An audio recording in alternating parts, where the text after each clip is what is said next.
with a mountain like Everest, you don't get too many shots at it. ऐसा नहीं है कि आज मैच हार गए तो कल फिर से खेलेंगे. It's one, very expensive. It's very extreme. It takes a lot of prep.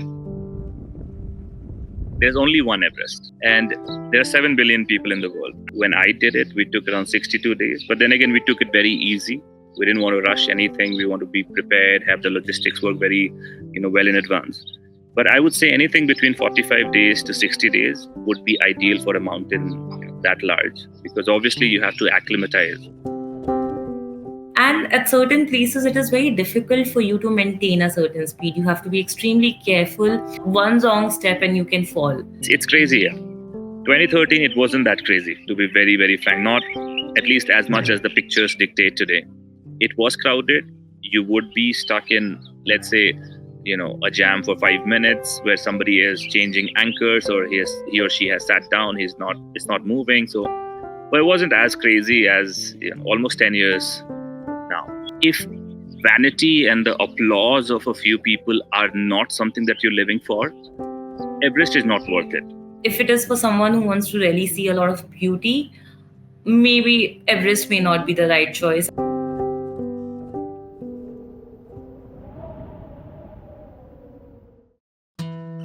They all say it's lonely at the top, but when you actually start climbing to the top of the world, it's far from lonely. In fact, it can be very, very crowded.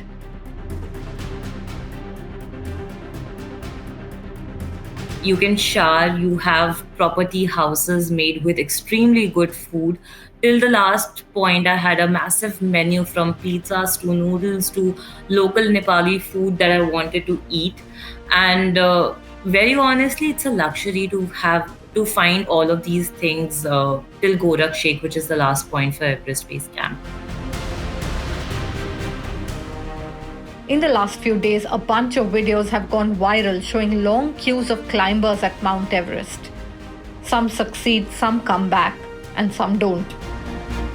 But despite the difficulty and the rigors of the climb, the Everest is a dream for many mountaineers and trekking enthusiasts across the world. Everest had been a long time dream of mine, and just as it is with any other mountaineer. There was some bit of love for trekking since the very beginning. And I am very honestly don't remember what triggered it, but Everest Base Camp has been a childhood dream for me. During the peak season, hundreds of climbers attempt to scale the world's tallest peak. Over 6,000 mountaineers have climbed Mount Everest until December 2023. But climbing the Everest requires a huge amount of preparation and training. And no matter how much you do train, according to people who have scaled the peak, nothing prepares you for what's really coming. There is a progression in this. The way you go about it, ideally the way you should go about it is you should get yourself trained, which I did in Himalayan Mountaineering Institute in Darjeeling, in basic and advanced mountaineering, followed by a few mountains that I climbed. One of them obviously was Deotiba, which is in this state that we are speaking from, in the state of Himachal. The second one was a mountain called Mount Satopan, which is in the Gangotri range of the Garhwal Himalayas, around 7,000 meters peak. So that's a progression you should ideally do. Climb a 6,000er, climb a 7,000er, and then try to climb Everest, which is an 8,000 meter mountain. This is for climbing the peak, which of course is different from trekking up till the base camp. While about 600 attempt the climb to the summit annually, over 40,000 people make the trek to the base camp. For all of us, there's only one highest peak in the world, right? So that leads to a lot of people descending down to the Everest Base Camp just to see how majestic this mountain is. You basically just need to ensure that you can run at least 5 kilometers in half an hour. That's something that I read everywhere. It opens up your lungs, and if you're a smoker, of course, you need to quit smoking at least a month before you're going for the trek. So these are some of the minor things that you need to keep in mind. But yeah, the more you can run, the better it is for you on the trek. However, every day you are supposed to walk, let's say 5 to 6 hours. So if you're not up to the mark, it's okay. Instead of 5 hours, you'll take 7 hours. It's not a big deal. No matter how much you prepare yourself, it's never enough. Going alone wasn't just about being all alone. It takes a you need some company when you're traveling. It takes a mental toll. So I had to prepare myself mentally as well before I made it for the trek. However, I didn't feel alone while I was on the trek because I ended up meeting a lot of people who were traveling solo. I ended up meeting a lot of people in a group. So not there wasn't even a single moment when you were actually all alone. There are three major parts to it. One of them is the trek to the Everest base camp, followed by that is where you enter the whole Khumbu glacier, and this is from the southern side of the mountain, from the Nepalese side. So from the base camp, there is an area called the Khumbu Icefall that you cross, and it's a very interesting area. It's like giant debris of ice and snow which make a maze. It's an amazing place. You use a lot of ladders. You have to climb a few little pieces of large chunks of ice. So you do a little bit of ice axing if the need be, mostly jumaring, and there are a few ladders. So if you see those images where there are people walking on ladders trying to cross a really big gap, which is called a crevasse, that's mostly from the Khumbu Icefall. From Khumbu, there is a campsite that we set up. It's called Camp 2. There's another camp in between, intermediate camp, but mostly Camp 2 is the bigger section. From there is an area which you climb. It's pretty steep. Reach Camp 3. Camp 4, again, after that is the summit camp, which is around 8,000 meters. Sometimes it's 7,900, sometimes 8,000 meters. And from there, there's the final push for the summit. Again, that has a few sections. You go to the balcony, you go to the south summit. There's a hilly step in between, and then you reach the summit. Most of the commercialization and facilities are just until the base camp. In fact, now there can be mobile connectivity there too. But beyond that, the situation is different. However, this may come as a surprise, but most of the visuals of the so-called traffic jams that we see are from areas beyond the base camp. You would rarely see pictures of how crowded the trail till base camp is because it's a wide trail and you don't have to follow a line. I mean, though there is a path you should follow, but you can spread out, you can stop wherever you want. There is no hurry as such.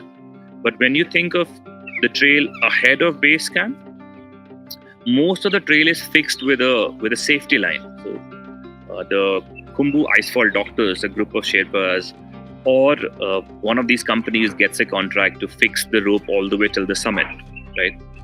And now for safety, most climbers will be required to stick to that line. So there'll be an anchor from their harness, which they will have to stick to that line and be on that line. Because kya ho sakta na, you could slip and fall and die and somebody has to be responsible for that. So because there's only one rope going up, it becomes immensely crowded. At most places, there's only one rope going. And the speed of the line starts to be dictated by somebody ahead of you who's a little slower maybe, or who's not feeling the strongest today. And if he's not walking fast enough for your pace, or he's not in the right senses to give you a pass, then your speed will start to suffer because of that. And 20 people down the line, you don't have the actual information, but you've just stopped. So that clogs the entire area. And the people who are climbing Everest have varying levels of skills and fitness. According to the Sherpas, earlier only hardened climbers would attempt the summit. But now there are novice climbers as well. And this overcrowding and overtourism is dangerous and fatal for more reasons than one. The footprint that will leave on the mountain by bringing in so many people is not ideal. And it breaks my heart to see, because I've been there and I know how cold it gets if you don't walk. When you walk, your body generates heat and you'll feel slightly warmer in temperatures that are that frigid, right? You're negative 15 degrees, maybe negative 20 degrees, and you're not walking. So your body starts to feel cold. Your fingers, your toes, your nose, it'll all start to sort of freeze. You could contract hypothermia, frostbite, all sort of, cold-inflicted diseases if you're not warm enough. And because you're stationary, your body's not generating heat. The most common causes for deaths on Mount Everest are mountain sickness, falls, avalanches, exhaustion, and hypothermia. At above 8,000 meters, a lot can go wrong. Also, the window to climb up to the summit can be small. According to the Sherpas, if there's a week of safe weather, the climb to the summit may not be as crowded. But if the window is a couple of days, it does get extremely crowded. In 2023, 18 people died, the highest number ever.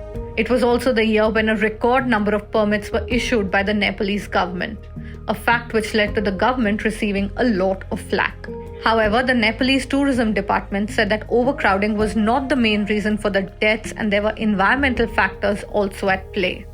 But despite this whole discourse, there's no cap on the number of permits which can be issued so far.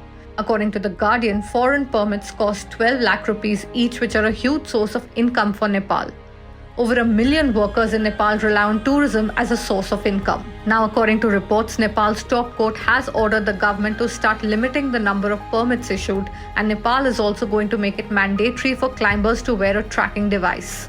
How much that actually gets implemented and what impact it has here on, we'll only know in the years to come. If your love is for the sport, there are so many peaks. A lot of them are unclimbed even, right? So to actually go out and climb an unclimbed peak and be the first one to climb that mountain is something which should hold more respect in the community, should hold more desirability for people who are, going out and climbing the mountain or going out and trying to make their mark as mountaineers. Everest, because of the name and because of the way people know it, because of it being the highest mountain in the world, it's easier to explain your desire to climb this to people, and it's easier to sort of get that sponsorship, right? People still want to put money behind the biggest in the world, the largest, the first in the world, right? But they don't understand what happens if somebody goes to the Eastern Karakoram and tries to climb, a Sia Kangri, which people probably haven't climbed till now, or, climb a Kamet, which is one of the highest climbable mountains in the country, or climb a Saser Kangri for that region, right? Because these mountains you haven't heard of, right? Nobody has.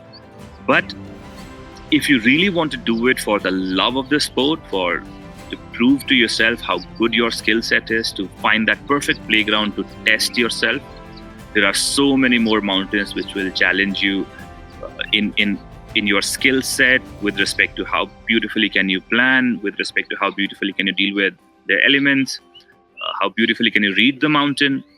So yeah, I would recommend get your trainings, climb a few known mountains, and then go out and climb a few unclimbed peaks and be the first one to climb those peaks and make your mark in history. Everest climb karoge, so you'll be just another number, just another person who climb Everest, right? Because 400-500 log, maybe hazaron logon ne already climbed kar liya. But you climb a mountain which nobody has climbed before, you'll be the first one. You'll go down in history as the legend who climbed that mountain for the first time. So maybe that's a direction you can think of.